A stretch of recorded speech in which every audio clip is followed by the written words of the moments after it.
안녕하세요. 공개클리닉 웰 박민설입니다. 우리가 흔히 제철 식재료 챙겨 먹으면 건강에 참 좋다는 얘기 하잖아요. 그런데 이렇게 좋은 것만 제철이 있으면 좋겠지만 질병에도 제철이 있다는 거 아세요? 이제 6월이 되면요. 아이들 학교에서 결막염 슬슬 유행할 때고요. 아이고. 야외 활동도 많아지고요. 네. 그리고 수족구도 특히 많이 걸리는 철이라고 합니다. 그런데 거기다가 이 집단 식중독은요. 6년 만에 발병을 최고치로 했다고 해요. 네. 그만큼 요즘 뭐 야외 활동도 늘어나고 단체 활동도 늘어난다는 뜻 같은데요. 날도 더워지는 만큼 이 6월의 질환들, 식중독 같은 것들도 특히 주의를 좀 하시는 게 좋겠습니다. 이게 딱 그러고 보니 옛날 생각 딱 나네. 연애도 제철이 있거든. 보면은 말이죠. 삼당진에 그 노지 딸기 보려고. 그것도 아가씨하고 째가지고 그 완행제차 타고 노지 가고 딱 하고 또 해필도 그럴 때 열차가 또 잘 끊어진다 또. 참말로.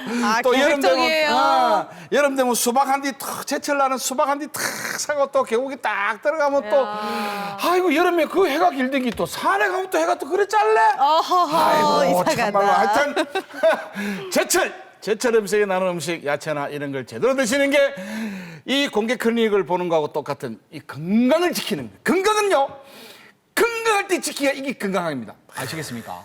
맞아요. 와, 진짜 우리 아빠가 어제 하신 말씀을 똑같이 하셨어요. 네, 똑같이 어제 들었는데도 아이 아빠 난 젊으니까 괜찮아. 자꾸 이렇게 생각하게 되더라고요. 아닌 줄 알면서도 계속 자극적인 맵고 짜고 이런 음식만 찾게 되고 그리고 잠 같은 경우도 규칙적으로 안 자고 주말에 몰아자거나 뭐 밤에 잤다가 낮에 잤다가 막 이렇게 난리를 치거든요. 이런 경우가 많은데 여러분들 우리 어르신 말씀 들으셨죠? 우리 어르신 말씀 들으셨죠? 네, 건강할 때 건강은 지키십시오. 지키면서 우리 좀 기본으로 지키는 젊은이가 되도록 합시다. 네, 뭐 조금 전에 뭐 수족구 얘기 나오면서 깜짝 놀랐고 네네. 거기다가 뭐 구내염 같은 거 있으면은 우리 또 아빠들 엄마들 밤새 또 보초 서야 되고 해열제 먹여가면서 계속 열 체크해야 되고 거기다가 또 6월 되면은 굉장히 자외선이 따갑습니다. 그래서 따갑지. 자외선 차단제는 꼭 발라야 되고 그렇다 보면은 어떤 친구가 옵니까? 어떤 모기? 나만을 짝사랑하는 그 그래. 친구가 오잖아. 모기. 맨날 나만 따라다녀. 그 친구가 오면은 또 우리 아이들 모기 패치, 팔찌 뭐 뿌리는 거 다 맞아요, 해줘야 되죠. 맞아요. 가족의 건강을 위해서 진짜 가장이 저도 건강할 때 계속 가족을 지켜보도록 하겠습니다. 그래요. 건강. 맞아요. 우리 진짜. 가장이 건강해야 정말 맞아요. 가정이 건강합니다. 네. 진짜. 모기 대비도 잘해야 되고요. 또 자외선 대비도 잘해야 하고 슬슬 또 챙겨야 할 것들이 많아지고 있습니다. 건강도 건강할 때 지켜야 하고요. 토요일 오전에는 또 이때 공개 클리닉 웰과 함께 하셔야죠. 네, 건강을 지키는 좋은 습관 토요일 아침에는 공개 클리닉 웰 지금 시작합니다. 고혈압, 고지혈, 고혈당까지 현대인을 괴롭히는 쓰리고!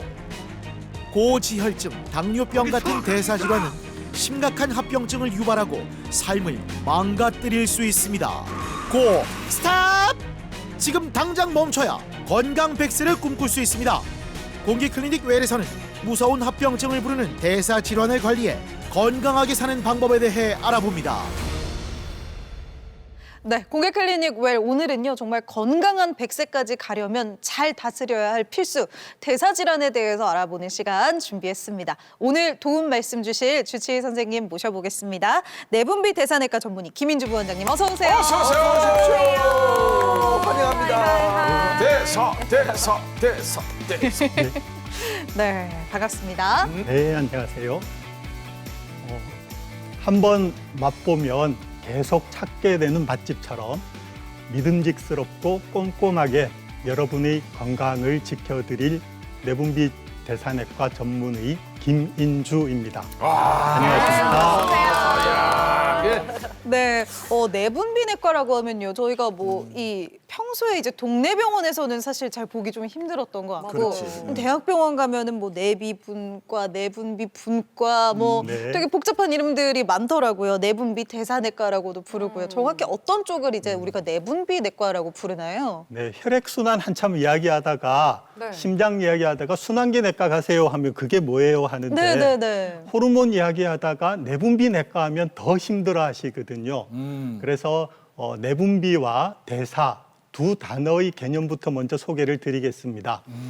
호르몬 하면 조금 더 아마 익숙하신 용어일 텐데요. 아, 네. 갑상선 호르몬, 뭐 스테로이드 호르몬, 뭐 그런 거 있지 않습니까?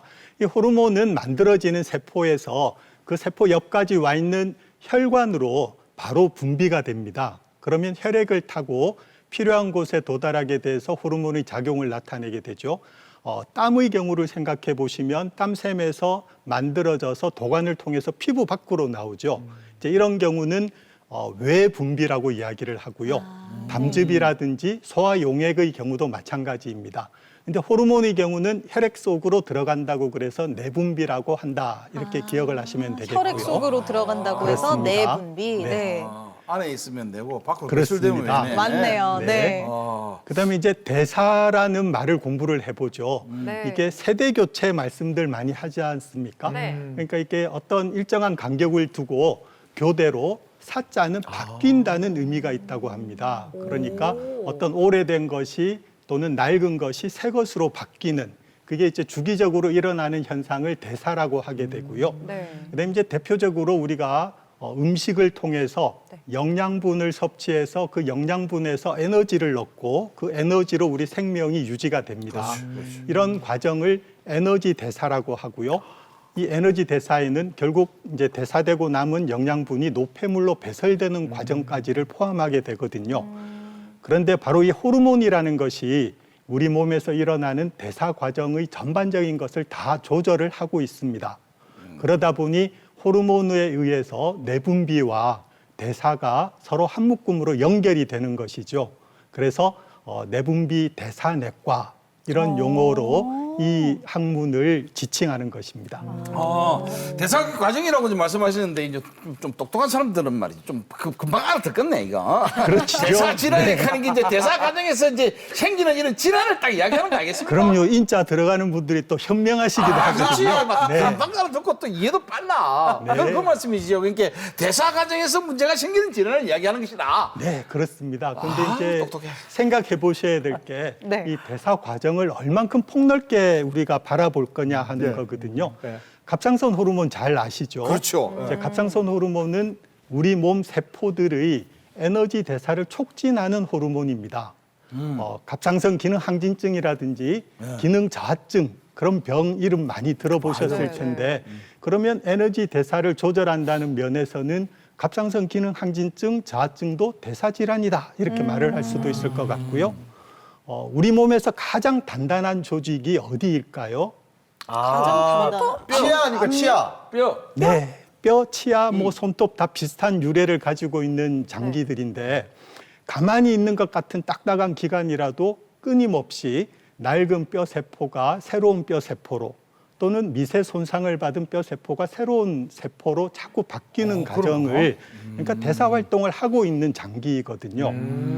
골다공증 들어보셨을 거예요. 네. 이 골다공증이 바로 이 뼈의 대사 과정에 문제가 생겨서 뼈가 줄어들고 쉽게 부러지고 하게 되는 병이잖아요.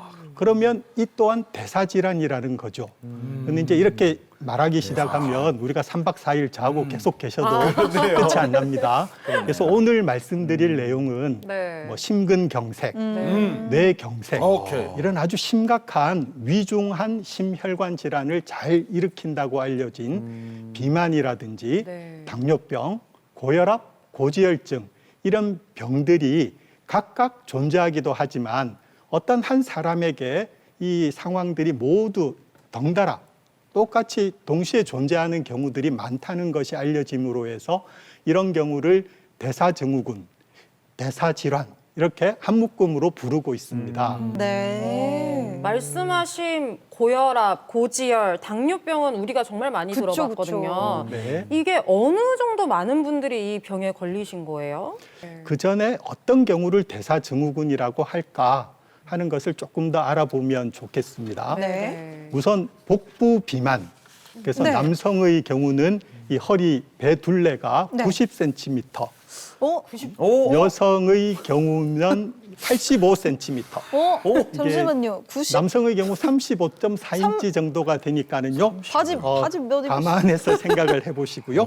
그다음에 이제 두 번째 인자는 이 혈액 검사에서 중성 지방이라고 해서 우리 몸의 지질의 농도가 150 이상 높아지는 경우, 그다음에 세 번째 단계로는 좋은 콜레스테롤이라고 알려진 네. HDL, 고밀도 지단백 콜레스테롤이 40 미만 남성의 경우예요. 여성은 50 미만의 경우.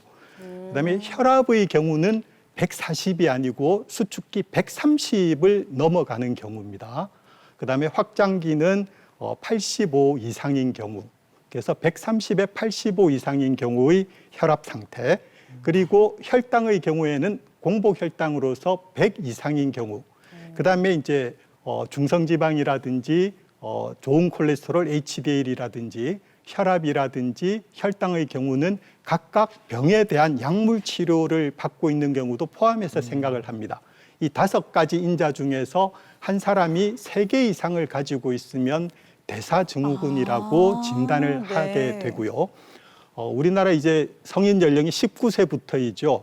19세 이상의 성인에게서 23% 정도가 대사증후군의 비율이다 이렇게 이야기를 합니다. 4분의 1이네. 네, 나이가 들수록 이 대사증후군이 더 많이 생겨서요. 50대 남성의 경우에는 10사람 중에 4명 정도가 그리고 65세를 초과하게 되면 2사람 중에 1명은 남녀 공이 대사증후군 상태이다. 이런 통계가 보고되고 있습니다. 말 나온 김에 정말. 이 고혈압, 고지혈증, 당뇨 같은 부분은 물론 아는 분도 많이 계시지만 동시에 2-3개를 앓는 분들도 많이 계시잖아요. 네. 이 3개가 뭐 좀 밀접한 관계가 좀 있는 겁니까? 그러니까. 네, 이제 복부 비만이 중요하다고 말씀을 드렸는데 네. 이제 인슐린 작용이 나빠지는 경우에 복부 비만이 생기기도 하고요. 또는 체지방이 너무 많이 축적이 되면 또 인슐린 작용이 나빠지기도 합니다. 그래서 비만과 인슐린의 작용이 나빠지는 인슐린 저항성이 불가분의 관계를 가지고 있다 하는 것이고요.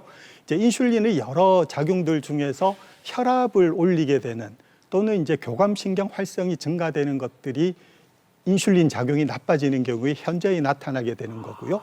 또 인슐린은 이제 혈당 조절뿐만 아니라 단백질이나 지방질의 대사에도 작용을 하기 때문에 대사증후군의 요소가 된 중성지방이 높아진다든지 또는 좋은 콜레스테롤이 낮아지는 그런 요인에 인슐린 저항성, 작용이 나빠지는 것이 깔려 있다고 보시면 되죠. 그러다 보니 이 3가지 이상이 동반되는 경우가 많고요. 실제로 우리나라 당뇨병 환자들에서 거의 뭐 60% 정도에서 복부 비만과 고혈압이 동반이 돼 있고 그다음에 고지혈증, 그래서 중성지방이 높다든지 또는 좋은 콜레스테롤이 떨어져 있는 그런 분들은 70% 넘게 발견이 되고 있거든요. 그래서 실제로 당뇨병, 고혈압, 고지혈증이 아주 뗄래야 뗄 수 없는 그런 관계를 가진 질병들이다. 이렇게 이해를 하셔야 됩니다. 고지혈증이라고 쳐도 사실 평소에 느낄 수 있는 증상들이 많이 없다 보니까 뭐 네. 건강검진을 갔다가 알게 됐다거나 내 혈압이, 내 혈액검사 수치가 이렇게 안 좋았어? 이렇게 아시는 경우가 좀 많은 것 같은데 그 원인이 뭘까요? 네, 일단 이제 고지혈증이 왜 생기느냐를 알려면 우리 몸에 어떤 지질의 성분이 있고 그 지질들은 어디에서 오나 하는 것을 각각 아셔야 되는데 두 가지입니다. 우리 몸의 지방질이라고 하는 것은 우선 삼겹살 기름, 마블링 생각하시게 되는 중성 지방이라는 게 있고요. 그래서 이것은 뭐 에너지로 사용이 된다든지 또는 에너지로 저장이 되는 그런 작용을 한다 이렇게 생각을 하시면 되겠고요. 그다음에 하나가 그 유명한 콜레스테롤입니다. 네. 이 벌집의 밀랍 생각하시면 되죠. 그래서 콜레스테롤은 우리 세포를 유지하는, 형태를 유지하는 그런 중요한 작용에서부터 호르몬을 만드는 재료, 특히 스테로이드 호르몬, 성 호르몬은 콜레스테롤을 재료로 해서 만들어지는 호르몬들입니다. 그래서 이 콜레스테롤이 중요한데 어디서부터 오느냐 하는 것은 먹는 것에서부터 오는 외인성 콜레스테롤, 지방질이 있고요. 그다음에 우리 몸에서 만들어내는, 주로 간에서 만들어내게 됩니다. 이렇게 2가지 경로를 통해서 우리 몸의 콜레스테롤과 지방이 유지가 되는데 어떤 지방이 더 콜레스테롤이 더 많고 중요할까요? 제가 질문을 드린다면 먹는 것일까요? 내 몸에서 만드는 것일까요? 하는 질문을 드린 거거든요. 만드는 게 더 내면서 만드는 거. 중요하지 않을까요? 네.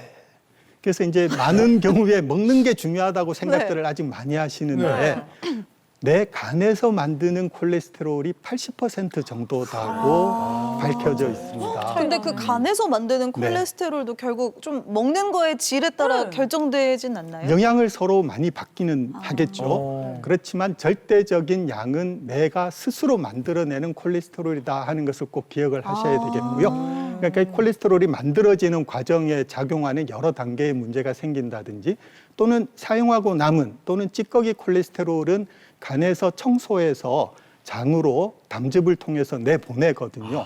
이런 과정 중에 뭔가 장애가 생겼을 때 선천적인 장애일 수도 있고 나이가 들어간다는 단순한 그 요인에 의해서 간에서 청소 능력이 떨어지면 결국 콜레스테롤이 축적되게 되겠죠. 그래서 아주 드문 경우의 유전성인 경우를 제외하고는 나이가 든다는 것에서부터 특히 여성들의 경우는 폐경이 와서 여성 호르몬 작용이 떨어지면 갑작스럽게 콜레스테롤도 증가하고 심혈관 질환도 증가하고 그런 결과를 보이거든요.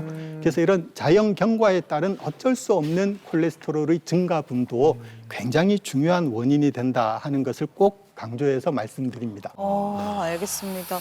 참 이 고지혈증 같은 대사 질환들 정말 평소에 꾸준한 관리가 답인 것 같다는 생각이 드는데요.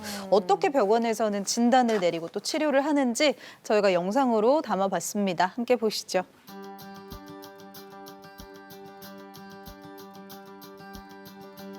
퇴직 후에 사업을 시작하신 분이라고 하는데요. 일이 바쁘다 보니까 건강에도 적신호가 예, 생겼습니다. 저는 원래 콜레스테롤도 높고 중성지방도 높아서 고지혈증이라고 하더라고요. 근데 뭐 최근에 굉장히 좀 많이 자꾸 피곤하고 소변 볼 때 거품도 생기는 것 같아가지고 걱정이 돼서 병원에 한번 와봤습니다. 지난번에 거품료가 당뇨병 증상이라고 그때 들었는데 걱정인데요, 이럴 때면. 피곤하고 또 그러시다고 걱정해서 또 이제 부산 내려와서 생활하면서 체중 많이 늘었다 했잖아요. 당화혈색소가 6.5로 지금 당뇨병 시작 수준이거든요. 그다음에 이제 콜레스테롤이 또 높아요. 총 콜레스테롤이 250이고 중성지방도 280이고 그래서 이제 당뇨병 뭐 단계 내지는 당뇨병 전 단계 정도는 생각해서 예방을 해야 되겠고 그다음에 콜레스테롤에 대해서도 조절해야 되는데 이게 식사 운동만 가지고는 부족할 가능성이 많아서 그래서 이제 동맥경화가 얼마나 지금 혈액에 변화가 왔는가를 보는 경동맥 검사 그다음에 팔다리 동맥경화 검사라 해서 이런 이제 혈관에 얼마나 영향이 있는지 이런 것들을 보고 혈관 변화가 있으면 콜레스테롤 조절하는 약도 식사 생활요법과 같이 시작을 해야 되는 가능성이 있기 때문에 그런 검사를 추가로 진행해서 결과를 보고 다시 또 어떻게 할지 의논을 하면 좋겠습니다. 고지혈증도 이제 치료가 필요한 단계인가 봐요. 마음이 많이 무거우실 것 자, 같은데요. 환자분 발목 상완지수 검사를 시행하겠습니다. 이 검사는 말초 동맥 질환 유무를 진단하는 검사입니다. 네, 양쪽 발목과 팔의 혈압을 재서 혈압 차이를 확인을 하는 검사입니다.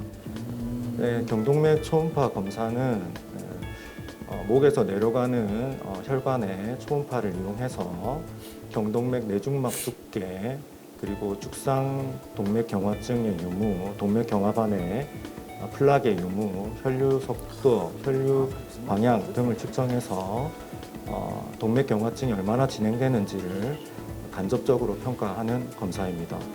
네, 고지혈증이 있으면 동맥경화증이 생겨서 혈관이 좁아지는 여부를 확인하게 되는 검사입니다.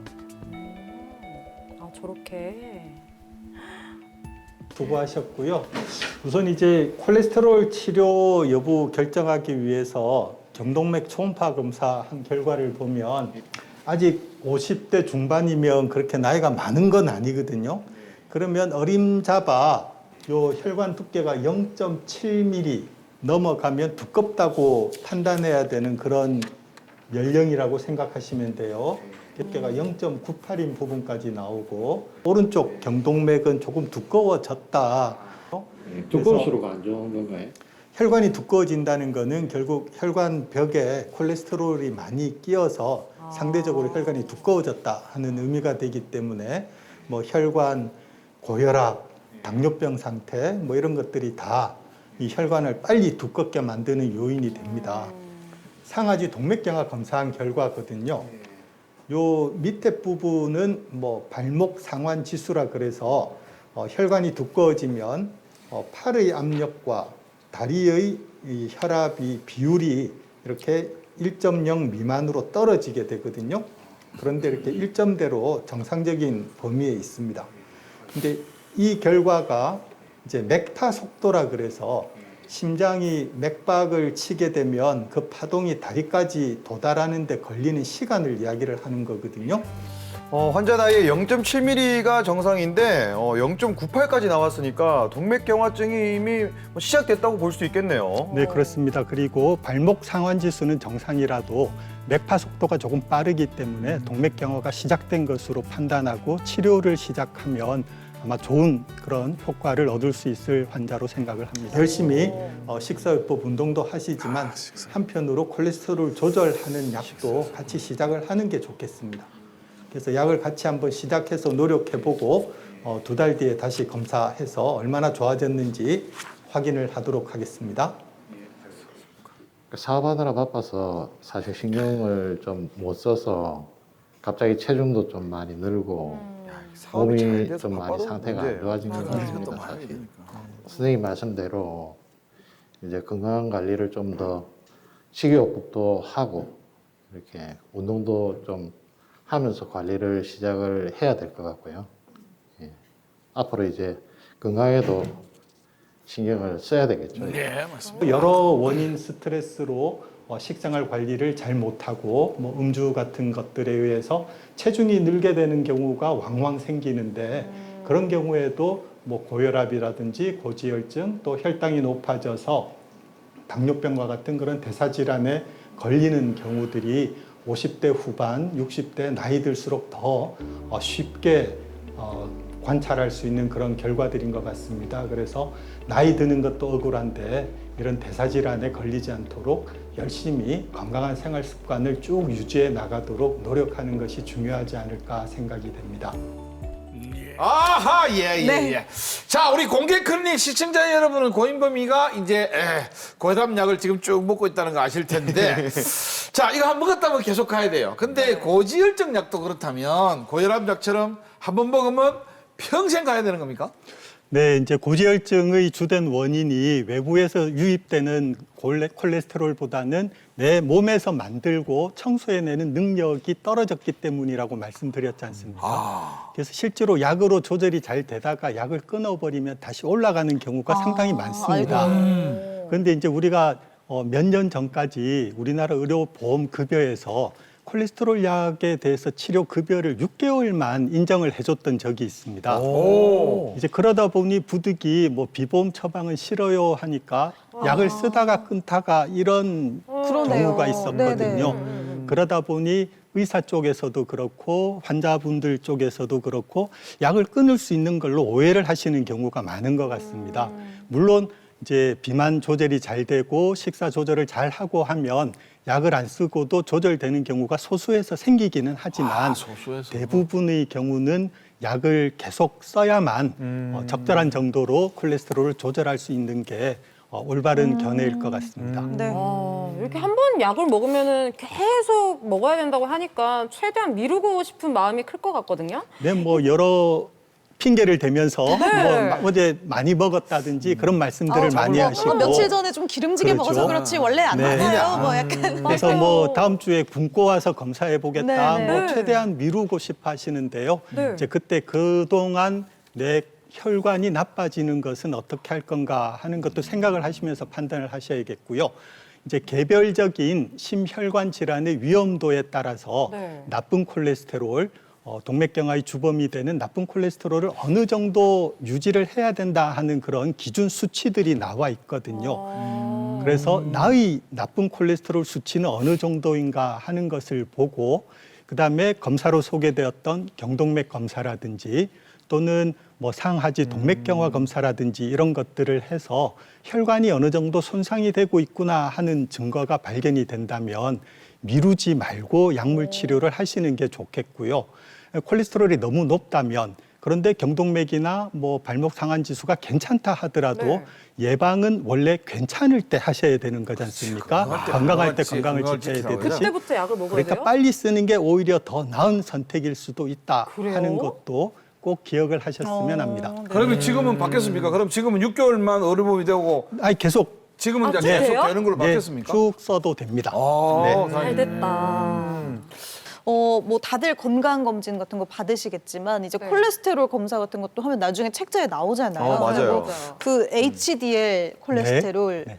LDL 콜레스테롤 뭐 이렇게 나뉘어져 있었던 것 같거든요. 그렇습니다. 다른 역할을 하는 거겠죠? 네, 그래서 대별해서 말씀을 드리면 LDL, 나쁜 콜레스테롤 하는 것은 우리 몸의 세포에 필요한 콜레스테롤을 전달해 주는 작용이다 생각하시면 됩니다. 그런데 이제 입자가 작으니까 세포에 쉽게 이렇게 흡수가 되고 그게 잘 저장이 돼 버려서 산화 변성을 받으면 네. 동맥 경화를 일으키는 시작이 되는 것이거든요. 그래서 우리가 나쁜 콜레스테롤이라고 이야기를 하고 이 LDL이 증가되는 것이 가장 위험한 요인이 되는 겁니다. HDL은 좋은 콜레스테롤이라고 부르는 것이 이 말초에서 쓰이고 남은 콜레스테롤을 받아서 간으로 옮겨줘서 청소하는 데 기여하는 역할을 하게 됩니다.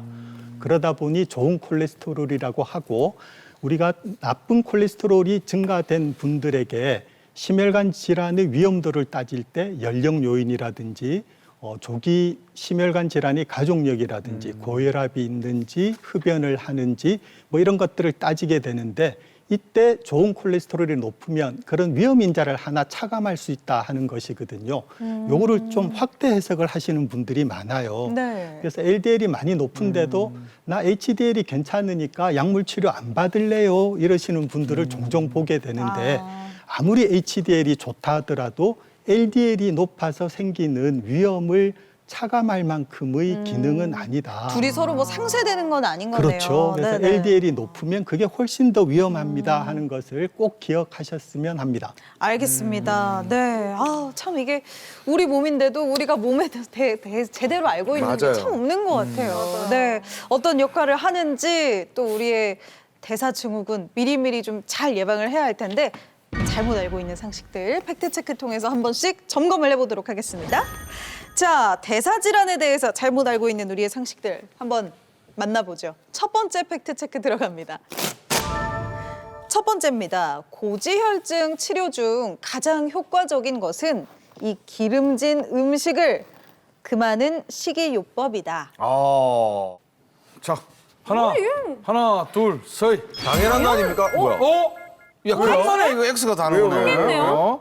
아니 치료 중에 가장 효과적인 것은 그렇지. 음식이 아니죠. 그렇지. 뭡니까? 예. 예, 바로 K 우리 의료, 바로 약 아니겠습니까? 그렇지. 아플 때는 병원 가가지고 아니 약을 처방받고 약을 먹어야죠. 우리나라 얼마나 좋습니까? 보험 처리 다 되지요. 오래 물 수 있지요. 맞는 말인데 우리 진 씨가 말하니까 되게 과잉진료 같아요. 그랬어요? 자, 그러면 과잉진로 빼고 다미 씨가 해보세요. 네. 뭐 어쨌든 약이 좋다 이거예요. 어차피 생긴 고지혈증이면 뭐 이제부터 식이 조절한다고 뭐 크게 차이가 있겠습니까? 그냥 약 주시는 대로 잘 챙겨 먹고 그게 최선일 것 같은데요. 뭐 음식 그렇게 차이 안 나요. 아무리 약을 먹어도 막 밤마다 막 대창 먹고 막 아까 다미 씨는 지난주에 보니까 뭐고 진씨 보고 선생님 말씀 안 듣고 난리치기도만. 네. 아까 선생님이 뭐요? 저 간에서 80%를 해결한다 하잖아 이런 거는. 아 그러니까 그래. 그러니까 뭐 먹는 거 그러니까 뭐 이거 먹는 20% 가지고 자지우지 되지는 않을 것 같아서. 그렇지. X. 자, 우리가 올해 X 알고 정답이 O 같으면 다음 주에 또 놉시다. 마칠 때까지. 네, 아무 약속이나 함부로 하시면 안 되겠습니다. 정답 알려주세요. 네. 네, 정답은 X입니다. 그렇지. 오랜만에 득점. 제가 말씀드린 내용을 다 잘 이해를 하신 것 같고요. 그렇죠. 설명을 너무 잘해주셔서 너무 잘하셔가지고. 그래서 가장 기본적인 치료이되 네. 가장 효과적이라고 이야기를 하는 것은 식이요법으로는 조금 한계가 분명하다 하는 것을 그러면 강조합니다. 사실 음식 좀 먹어봐야 뭐 이건 아닌 거네요. 음식도 잘 챙겨 먹어야 잘 되고 챙겨 먹고. 안 좋은 건 안 먹어야 그럼요. 되네요. 기본적인 치료다 하는 것은 바뀌지는 않습니다. 네, 알겠습니다. 자, 두 번째 팩트 체크 들어가 봅니다. 고혈압, 고지혈증, 당뇨병 같은 대사질환은 가족력이 있는 사람이 걸리는 병이다. 있는 사람이 걸린다. 아무래도 좀 가족 중에 누가 있으면 비슷하게 이렇게 걸리는 경우는 좀 본 것 같긴 한데요. 하나, 둘, 셋. 뿅. 나 처음으로 이거 하고 싶은데. 아니 저는 뭐 개인적으로는 이제 여러 가지 우리가 선생님들을 만났을 때 약간 어떠한 질환이든 이 유전적인 이 가족력이 항상 존재했거든요. 그게 보통 비중을 보니까 뭐 20%에서 40% 정도 그냥 제 느낌대로 그렇게 좀 할당이 되는 것 같던데 해서 보통 뭐 일반적인 사람보다는 확실히 가족력이 가진 사람들이 발생할 확률이 좀 더 높지 않을까. 예, 그런 생각을 한번 저 해봤습니다. 바꿀게요. 오빠 얘기 아, 들으니까 잠깐만, 왜? 갑자기 듣다가 갑자기 번뜩 생각났는데 저는 가족력보다 비만 쪽에 더 기울고 싶어요. 이게 고혈압, 고지혈증, 당뇨병 같은 질환을 가진 분들 중에서 그래도 좀 뭐 이렇게 근육량보다 지방량이 너무 많으신 분들이 많이 걸리는 병이라는 인식 때문에 왠지 뭐 그러니까 가족력은 본인 자기 관리하기 나름이다. 그렇죠. 살짝 가족력은 미미하다. 이런 생각을. 아니, 아, 또 그러면 나도 X로 갈게요. 그렇지. 일로 와야지. 왜요? 아, 이거다. 제가 이제 이 살면서의 저 생활의 패턴이 리듬이 네.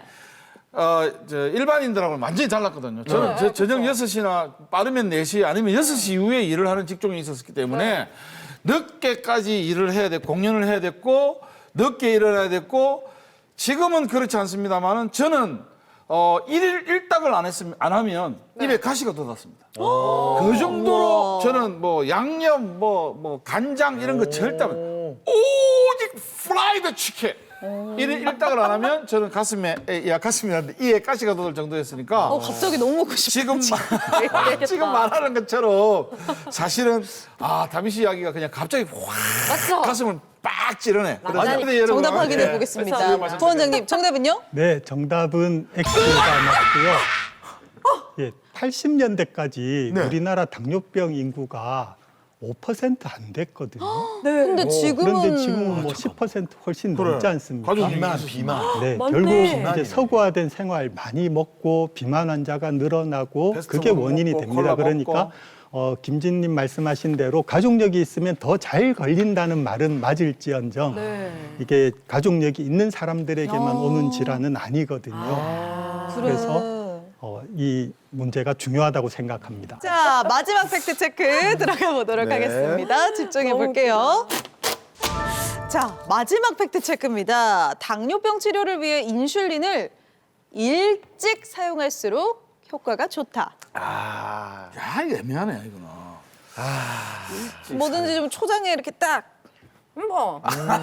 참 애매하게. 초장에 딱. 그럼 좋다. 나도 이제 어머니 가보자. 여러분 정답도 한 번에 딱. 하나, 둘, 셋, 따. 오, 왜 이래?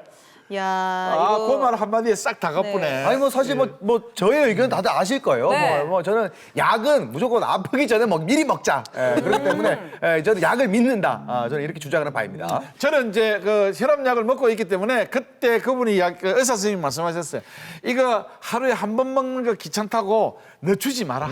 그거 한 달에 얼마 받는다고 돈 때문에 늦추지 마라. 그런 거 하기 싫어서 그 늦추지 마라. 이런 말을 들은 것 같아서 저는 오러 가겠습니다.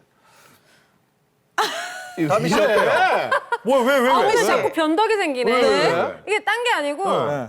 저희 아빠가 요즘 당뇨병까지는 아닌데 당뇨 이게 전 단계. 전 단계라고 했거든요. 그러셨구나. 초기라고 들었는데 초기 뭐 이제 경계성 이런 것 같은데 아직까지는 약물 치료로 조절하고 계시는 걸로 알고 있어요. 그러면은 마찬가지로 당뇨병 치료를 초반에는 약물 조절을 좀 하다가 이제 조금 조절이 안 되면 그때부터 인슐린을 해도 되는 거 아닐까? 요거는 좀 다른 경우라고 생각됩니다. 초장에 그냥 처음으로 딱 잡아야 되는 거 아니겠습니까? 관리 잘하고 있어요, 우리 아빠. 정답 한번 확인해 날씬해. 보겠습니다. 요거 좀 진짜 확실히 좀 엇갈리네요. 정답은요? 네, 정답은 O가 됩니다. 그래서 이제 일찍의 의미를 이제 어떻게 생각을 할 거냐가 중요한데 최대한 빨리 사용을 해서 인슐린을 줄여서 끊을 수 있을 때 사용하는 것이 가장 효과가 좋은 것이 아닐까요? 하는 그런 반문을 드리고 싶고요. 뭐 한 80년대, 90년대까지는 최후의 치료 수단으로 인슐린을 생각했었던 적이 있죠. 그때는 치료제도 얼마 없었거든요. 근데 지금은 많은 치료제들이 있어서 인슐린을 최앞단에 사용하는 경우는 거의 없지만 그래도 보통 이제 인슐린 치료가 필요합니다 말씀을 드리면 다들 고개를 옛날 설레설레 생각해서 이야기도 흔드시거든요. 있고. 이제 그러다 보니 인슐린은 조금 빨리 치료하시는 게 더 좋습니다 하는 그런 말씀을 드리고 싶은 그런 의도에서 네. 이것은 그래서 원장님 오로 해야 그런데 되겠습니다. 조금 전에 그 얘기를 하셨잖아요. 차라리 조금 더 일찍 네. 적절한 시기에 쓰면 최소 용량을 쓰면서 오히려 결과가 좋다면 인슐린을 끊을 수도 있다고. 그럼요. 이거를 모르는 분들이 저는 되게 많을 것 같아요. 네, 그래서 다들 거부를 하셔서 이제 결코 인슐린을 끊을 수 없는 시점이 되어서야 인슐린을 사용을 하게 되는 안타까운 인슐린을 써야 상황이 되고. 그럼요. 네. 예, 그런 안타까운 상황들을 많이 보게 돼서 이게 일찍 사용하는 것이 더 좋습니다 하는 그런 말씀을 꼭 드리고 싶은 겁니다. 자, 대사 질환에 대해서 팩트 체크 오늘 정말 좀 유용한 정보들 제대로 팩트 체크 했던 것 같습니다. 여기까지 할게요.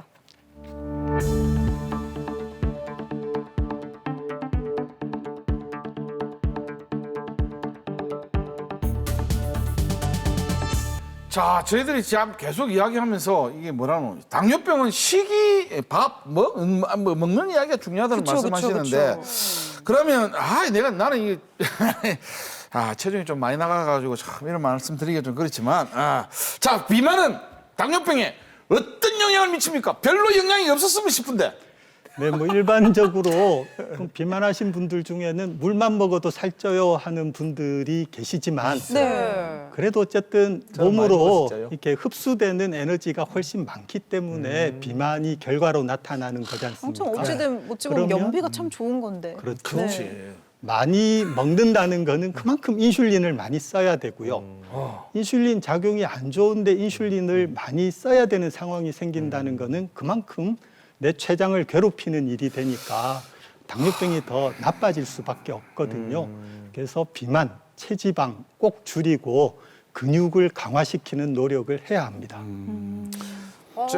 그러면은 당뇨병을 일으키는 원인 중에서 뭐 꼭 이렇게 살이 없으셔도 당뇨병 걸리시는 분들도 있잖아요. 그럼요. 그러면은 주로 어떤 원인이 있고 어떤 증상이 인슐린이 안 나오는 사람이겠지 뭐. 네, 인슐린 안 나오는 1형 당뇨병, 그다음에 이제 뭐 비만, 인슐린 저항성하는 2형 당뇨병은 너무 많이 들으셨고요. 그러니까. 이제 최근에는 임신성 당뇨 환자들이 늘어나고 맞아요. 있어요. 다 임당 네. 검사한다고 하잖아요. 그럼요. 네. 그래서 이제 임신 연령이 늦어지는 것이 임신성 당뇨병이 늘어나는데 아마 중요한 원인의 하나이다 이렇게 이해를 하고 저희도 있고요. 노출이 돼 있네요. 빨리 나와라 좀 빨리. 아니, 여기는 뭐 연애를 해야지. 연애도 안 하는데. 네, 어쨌든 좀 놔줘 알을. 애국도 하셔야 되고요. 연애도 그래. 하는데. 그 다음에는 이제 청소년 비만 인구가 늘어나지 않습니까? 그래서 청소년들 또 젊은 성인들에서 당뇨병 인구가 늘어난다 하는 것들도 중요하고요. 그 다음에 이제 노령 인구들 늘어나지 않습니까? 암 치료 잘 되니까 뭐 위암으로 장 수술하고 대장암 수술하고 난 뒤에 근력이 떨어지면서 체지방은 오히려 늘어나고 당뇨병이 생기는. 그다음에 또 노인의 특성이 체지방이 늘어나는 것이거든요. 그래서 이런 노령 인구의 증가에 따른 당뇨병의 증가, 뭐 이런 것들이 최근에는 조금 더 관심을 써야 되는 그런 당뇨병의 원인이 되고 있습니다. 뭐 수명이 늘어난 대신 사실 그 자리를 좀 이제 좀 질환들이 채우는 거네요. 어찌 보면. 네, 그래서 건강한 수명을 연장시키는 네, 네. 건강한 수명 100세, 건강 100세가 중요하다 하는 게 그런 이유에서입니다. 맞네요. 네, 네. 사실 당뇨하면 뭐 인슐린 얘기 우리가 지금 계속 하고 있는데 이 도대체 이 인슐린은 어떤 작용을 하는지 좀 자세하게 좀 궁금하네요. 네, 인슐린의 작용은 크게 두 가지로 나누어서 생각을 하셔야 되고요. 하나는 이제 대사 조절 작용입니다. 인슐린 하면 보통 다 알고 계신 게 혈당을 정상으로 그쵸. 만들어주는 네, 네. 거지 않습니까? 그래서 이제 탄수화물 대사뿐만 아니라 지방질에서 필요하면 지방산에서 포도당을 만들기도 하고 쓰고 남은 포도당을 뭐 지방 세포에 지방 중성 지방으로 저장을 하는 그런 과정에도 인슐린이 작용을 하고요. 그다음에 이제 단백질 대사에도 작용을 합니다. 그래서 우리가 좋은 근육을 만들어서 근력을 유지하는데도 인슐린의 작용이 꼭 필요합니다. 그다음에 이제 두 번째 인슐린의 작용은 꼭 기억을 하셔야 될 게 네. 성장 호르몬 아시죠? 네. 네. 성장 작용을 인슐린이 하고 있습니다. 그래서 혈관 세포라든지 우리 몸의 각 세포들의 이런 성장 작용을 매개하는 작용이 인슐린이 하고 있는데 이 당뇨병에서 생기는 인슐린 저항성요. 인슐린 작용이 나빠진다는 그런 상황은 이런 포도당, 단백질, 지방질 대사에는 나쁜 영향을 주지만 성장 작용은 그대로 유지가 된다고 합니다. 그래서 동맥경화증이 잘 오는 것이고 당뇨병에서 심혈관 질환이 많이 걸리는 거거든요. 그래서 인슐린이 작용하면 이제 오늘 이 시점부터는 대사 관련 작용, 성장 관련 작용 이렇게 두 가지로 나누어서 기억을 해주실 것을 부탁을 드립니다. 이번에는요, 이 당뇨병도 이렇게 잘 관리를 하는 게 중요하다는 걸 알았으니까 잘 관리하고 있는 부분 저희가 영상으로 만나보겠습니다. 화면 함께 보시죠. 이분이신데요. 2년 전에 5kg을 감량하시고 쭉 저희 혈당도 어머니께서 유지 중이시래요. 당뇨도 있고 그래서 가족력이 있다고 생각해서 어떻게 계기가 되어서 진단받고 당뇨 치료는 좀 지속적으로 했고 그래서 이제 50대 중반이라서 그런지 뭐 현재 직장 일도 그렇고 또 은퇴 이후의 일도 그렇고 해서 스트레스를 좀 많이 받는 모양입니다. 그러다 보니까 이 두통 증상이 간간히 또 오면 또 심하게 와서 좀 너무 힘든 것 같아요. 또 수면도 좀 불면 증상도 많이 겪고 그래서 또 기회가 돼서 병원에 왔는데 이창기님, 예, 안녕하세요. 앉으십시오. 이렇게 지난번 진료 이후에 혈압은 좀 재보셨어요? 예, 뭐 하루 2번 시도를 하는데 뭐 가끔 까먹고 예. 그래서 주로 아침에 얼마쯤 나오던가요? 한 150에서 160 그리고 여전히 조금 높은 것 같습니다. 그죠? 지난번에 그래서 이제 혈당은 지금 조절 잘해서 거의 정상 수준으로 유지를 하시잖아요. 예, 체중도 좀 줄었고. 맞습니다. 뭐 혈압이 높은데 다른 동반되는 뭐 증상은 없나요? 두통이 좀 있었어요. 그래서 두통이 뭐 이게 나이도 있고 뭐 그래서 이제 업무 스트레스 또 뭐 은퇴가 얼마 안 남았으니까 그 미래 스트레스 뭐 이런 것들로 인해서 스트레스 양이 좀 많아졌는지 모르겠는데 가끔 두통이 오면 좀 길게 가고 해서 좀 걱정을 했습니다. 조금 예민한 분들은 혈압 조금 높아지면서 특히 뭐 뒷머리 조금 뻐근해진다든지 그러면서 두통 호소하시는 경우가 많아서 조금 더 우리가 적극적으로 하여튼 평가해보고 혈압 치료도 생각해보고 하는 게 좋을 것 같습니다. 야, 그러면 당뇨가 있는데 고혈압도 의심되는 그런 상황이네요. 이 검사는 당뇨와 이제 혈압이 높은 환자들이 주로 눈에 합병증이 잘 오기 때문에 실제 망막을 촬영해서 출혈이 있는지 삼투물들이 있는지 실제 눈에 합병증이 맞는지 확인해 보는 검사입니다. 그게 되고 이마를 최대한 앞으로 해주신 다음에 혈당 관리를 잘하고 계신데 에이 설마 합병증 있겠습니까? 번쩍 클 수 있습니다. 이 검사는 헬스장에서 많이 보던 체성분 검사인데요. 이걸 하면은 그쵸 체중, 체지방 근육량, 비만 정도 등을 알 수 있거든요. 근데 이게 고혈압 당뇨 검사랑 어떤 관련이 있는지 정말 궁금하네요. 일단 요 이제 체성분 검사 결과를 보니까 이게 비만 척도는 표준에 들어가요. 23이니까는요. 그다음에 이제 문제는 팔, 다리, 몸통, 근육이 전부 다 좀 부족한 상황이거든요. 네, 근감소증이 있으면 당뇨병, 고혈압 위험이 모두 3배 정도 증가가 됩니다. 그래서 근육이 중요합니다. 결국 내장지방, 체지방이 많다는 이야기가 되고 고혈압, 당뇨병, 고지혈증 같은 만성병, 성인병의 원인이 될 수 있는 상황이기 때문에 혈압이 조금 높고 두통 같은 증상도 있고요. 그다음에 오늘 또 같이 평가했던 요 안저 촬영 결과를 보면 요 아래쪽으로는 정맥 동력이 거의 평행하게 다니는데 여기서는 약간 동맥 정맥이 교차를 하고 있거든요. 정상적인 소견일 수도 있지만 고혈압에서 흔히 나타나는 이게 동정맥 교차라는 그런 신호일 수도 있거든요. 그래서 너무 기다리지 말고 혈압 조절해서 뭐 두통이나 이런 증상도 좋아지는지를 보고 그다음에 근력 운동도 열심히 해서 체지방도 줄이는 그런 건강한 생활 습관을 길러야 되겠습니다. 자, 저도 오늘부터 이제 근력 운동 열심히 계속 해가지고 소중한 근육을 챙기도록 하겠습니다. 근육량 화이팅! 그죠? 그런 것들이 좀 굉장히 좀 부족한 걸로 많이 나와서 약간 충격을 받았는데 이제라도 뭐 고혈압 치료도 받고 있으니 근 손실도 좀 줄이고 건강한 체중 관리, 건강한 혈당 관리, 건강한 혈압 관리 뭐 이런 부분들에 대해서 좀 더 신경을 써야지 향후에 나이가 좀 더 들어갈수록 발생할 수 있는 합병증 그런 부분들을 좀 예방하거나 지연시키거나 하면은 남은 인생 삶의 질에 좀 도움이 되지 않을까 그런 생각을 해봅니다. 대사질환이라는 것은 생긴 시점부터 거의 이제 평생 관리를 해야 되는 평생 관리. 그런 네. 영역이기 때문에요. 이제 환자들과 10년, 20년 뭐 이렇게 만나게 되면서 그런 어떤 삶의 한 이런 쭉 긴 영역을 같이 동행을 하게 되는 그런 경우가 되는 거로 생각을 합니다. 그래서 환자분들이 의사 선생님 덕분에 내가 조금 더 건강하게 살 수 있는 방법을 또 그런 길을 찾았다 하는 말씀을 들려주실 때가 가장 보람되고요. 또는 이제 막연히 치료를 거부하시던 분들이 당신 만나서 이런저런 검사도 하면서 또는 이제 약물 치료를 하기를 잘했다. 선생님이 잘 보내주셨네요 하는 그런 반응을 받았을 때 의사로서 보람을 느끼게 됩니다.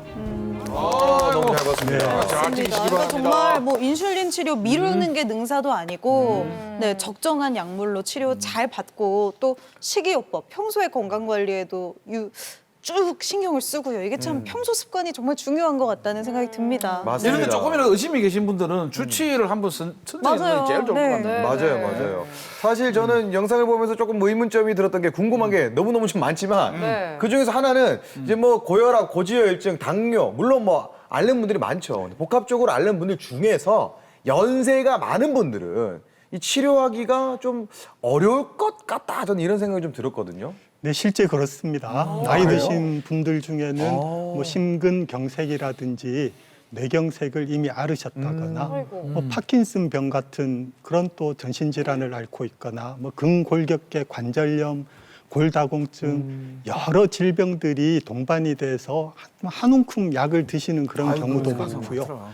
그다음에 이제 제가 92년부터 쭉 이제 전문의로서 생활을 하면서 가장 현저한 차이는 2015년 이후로부터는 노인 환자들이 혼자 오시는 경우가 많아요. 그러니까 아마 이 생활 환경 때문에 젊은 보호자분들이 같이 못 오시고 혼자 오시거든요. 또 혼자 지내시는 분들도 많고요. 그러니까 식사 관리 같은 것들이 힘들고 귀가 잘 안 들린다든지 눈이 어두워진다든지 해서 의사소통도 잘 안 되는데 이런 치료는 해 나가야 되고 이런 많은 이제 기본적인 문제들이 해결이 잘 안 된다는 것이 이 노인 대사증후군 환자들을 관리해 나가는 데 있어서 가장 큰 어려움인 것 같습니다. 네, 이렇게 그 당뇨병, 고지혈증, 또 고혈압 같은 대사성 질환들 조기에 발견하기 위해서는 아까처럼 이렇게 동네 주치의 선생님 한번 만들어두는 것도 중요할 것 같고요. 일단 어떤 검사들을 받아야 하는지 미리 알고 있어도 도움이 될 것 같은데 알려주시죠. 뭐 이제 허리둘레는 직접 재보시면 되겠고요. 그다음에 이제 우리 의료보험에서 제공되는 그런 국가 검진도 우리 조금 시시하게 생각하지만 적어도 대사증후군에 포함되는 뭐 좋은 콜레스테롤, 중성지방, 그다음에 혈압에 대한 내용 뭐 이런 것들은 얼마든지 좋은 정보를 얻을 수가 있거든요. 그다음에 GOT-GPT 같은 그런 그 간기능 수치를 통해서 지방간 여부도 빨리 탐색을 할 수가 있고요.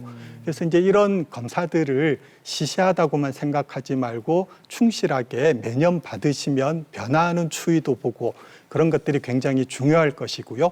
그다음에 조금 이제 정상을 벗어나는 그런 결과들이 보인다 그러면 에이 나 이거 아니야 이 검사가 틀렸어 이때 내가 뭐 조심을 못해서 그래 이렇게 미루시지 말고 병원을 찾아서 조금 더 세밀하게 검사해 보시고 얼마나 적극적으로 치료를 할까 이 건강한 생활 습관만으로 될까 약물 치료까지 해야 될까 이런 판단까지 도움을 받으면서 주치의 선생님과 건강 관리를 하시면 될 것 같습니다. 야, 선생님 말씀 들으면서 이제 짧게 기억하게끔 남기고 싶은 게 이 대사성 질환은 예방과 꾸준한 관리가 필요하다. 뭔 예방, 뭔 관리 이런 걸 딱 생각하면 요거는 하시고 요거는 하지 마십시오. 하나씩 딱 찍어주신다면 뭐 어떤 걸 찍어주셨습니까? 해라. 네, 꼭 해야 될 것은 건강한 생활 습관 관리죠. 그래서 네. 고르게 영양 섭취를 하고 적절한 양만큼을 먹고 규칙적인 식사 시간을 지키고 뭐 이런 것들이 제일 우리가 해야 될 조금 힘들지만 노력해야 될 그런 항목이라고 생각을 하고요. 정말 평생 습관이네. 필요할 경우에 약물 치료를 미루자고 하는 거. 그동안 내 몸은 병들어 가고 있을 수 있다. 골든타임. 예, 혈관은 나빠지고 있다. 이거를 의사님이 꼭 해야 기억을- 했는데 미루는 거. 그렇습니다. 이게 나쁜 거구나. 나는 미루지는 않아. 네, 잘 하신 것 많아. 같아요. 네. 양이 많아. 맞아요. 요즘 훈병보다 정말 건강 백세를 위해서는 이 대사질환, 대사증후군 관리가 필수라는 생각 듭니다. 자, 저희 공개 클리닉 웰이 준비한 퀴즈 맞추시고요. 선물도 받아가시기 바랄게요. 저희 카카오톡 채널 공개 클리닉 웰 검색하셔서 채팅방 들어오시고 1대1 채팅방에 정답 남겨주시면 되겠습니다. 오늘의 퀴즈 내주시죠.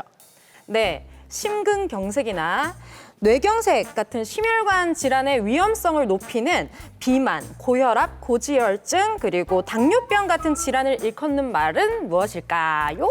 자, 보기 드리겠습니다. 보기 1번 대사질환, 보기 2번 안질환, 보기 3번 부인과 질환 되도록 하겠습니다. 네. 어허. 아프냐? 나도 아프다. 명대사 오랜만에 듣는다. 고혈압 환자로서 남이 일겠지 않았어. 드라마 대사 해봤습니다.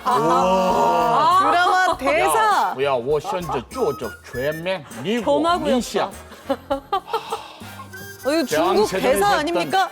대왕 세종에서 했던 대사입니다. 명나라 대사 아닙니까? 명나라 대사. 한국 와, 민시아 힌트를 이런 식으로 대사 준다고? 제보하지요. 대배우는 대배우입니다. 연기력으로 진짜. 힌트를 주시다니. 생각을 못했네. 오늘 이렇게 정말 대사 질환에 대한 많은 얘기를 해봤기 때문에 정답률 100% 한번 기대해 보겠습니다.